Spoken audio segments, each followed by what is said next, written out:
Hey guys, my name is James and welcome to my YouTube channel. Today we are going to be going to Casa Mila or La Pedrera. I'm going to take a ton of videos to hopefully give you a better idea if this is a place that we'd like to visit when you come to Barcelona or not. Next week I'm going to be going to Casa Batllo and hopefully give you some sort of a comparison between the two, if whether you want to visit both places when you visit the city. Before we get going today, be sure to like the video down below and to subscribe.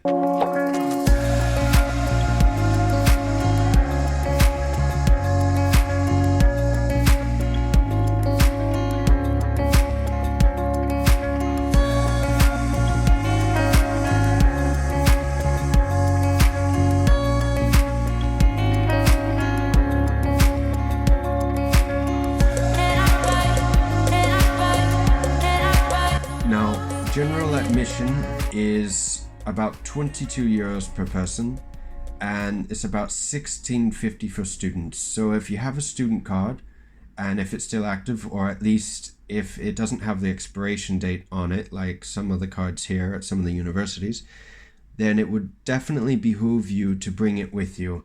And this is also true for most places in Europe, that with a student card you can get at least a decent discount, if not a substantial discount, at most of the places when you visit and at most of the museums in Europe. Also, if you live in Catalonia as I do, then you can get up to about a 50% discount when visiting Casa Mila and Casa Batllo.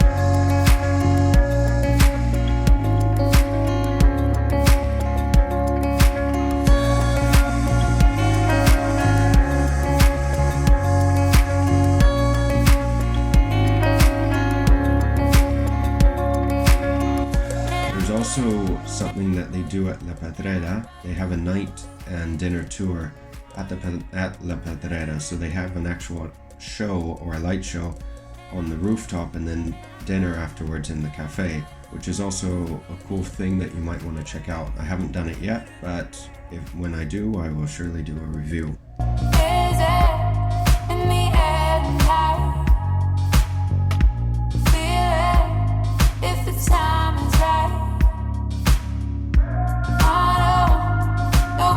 Casa Mila had many setbacks during the time of its construction, and one of those setbacks, or one of the causes of the setbacks, was actually Gaudi himself, because he was notorious for being a perfectionist, and he would actually change what he wanted the building, his final plans on what he wanted the building to look like. It was not only that, but he also had a few other constructions going on at the same time as this. He still had the finalization of Casa Batllo, as well as La Sagrada Familia, Parkway, and several others throughout the city.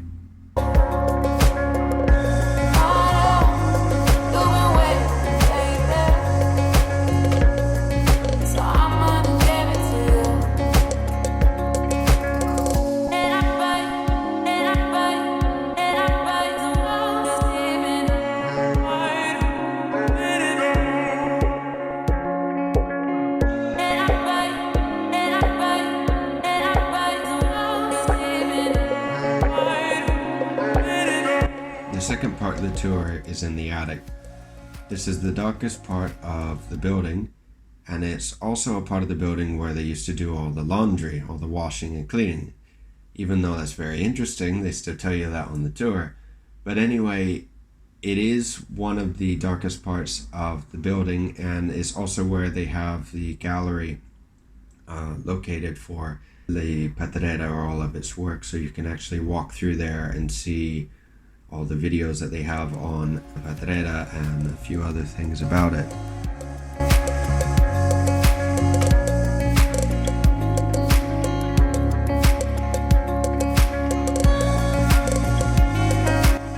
definitely broke away from the typical architectural style of the time, and Casa Mila is no exception to it. It was also not easily accepted in the Passeig de Gràcia at the time, because the Passeig de Gràcia used to be the high street in Barcelona. It used to be a very, very wealthy area, and many people used to think that it looked like a stone quarry. It was grey, it looked horrible. They didn't like the Casa Mila, and that's why they started calling it La Pedrera, which means stone.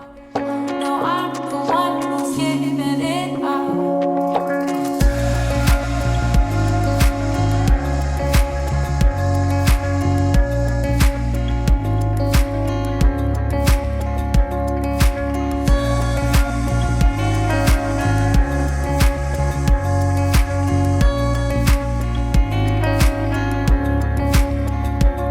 The final tour will take place in the apartments, and you actually see the apartment of where the Mila family used to live.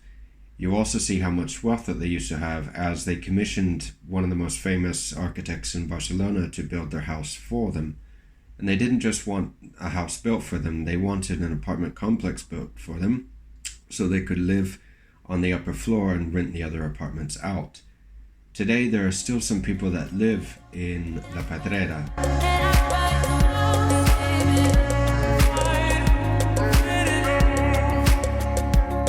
A good thing to keep in mind is to book all of your tickets online before you come to any of these places. I do this, I don't buy any of the tickets at the ticket office, because most of the prices at the ticket office are anywhere between 3 to 5 euros more expensive than just buying online. It's also easier, so you don't have to wait in line to buy the tickets. And most of the tickets at the office, most of the places that you go to, especially during summer, are actually booked out for that day or a few days in advance. So it helps organizing yourself a bit more if you get everything ahead of time. Hopefully I've given you a bit of an idea of what to expect at La Pedrera, so when you visit Barcelona, I can help give you a better idea if this is a place if you want to visit or not. Remember that next week I'm going to be going to Casa Batllo, and I will be giving a review of that as well. So be sure to check out my blog, like the video down below, and to subscribe.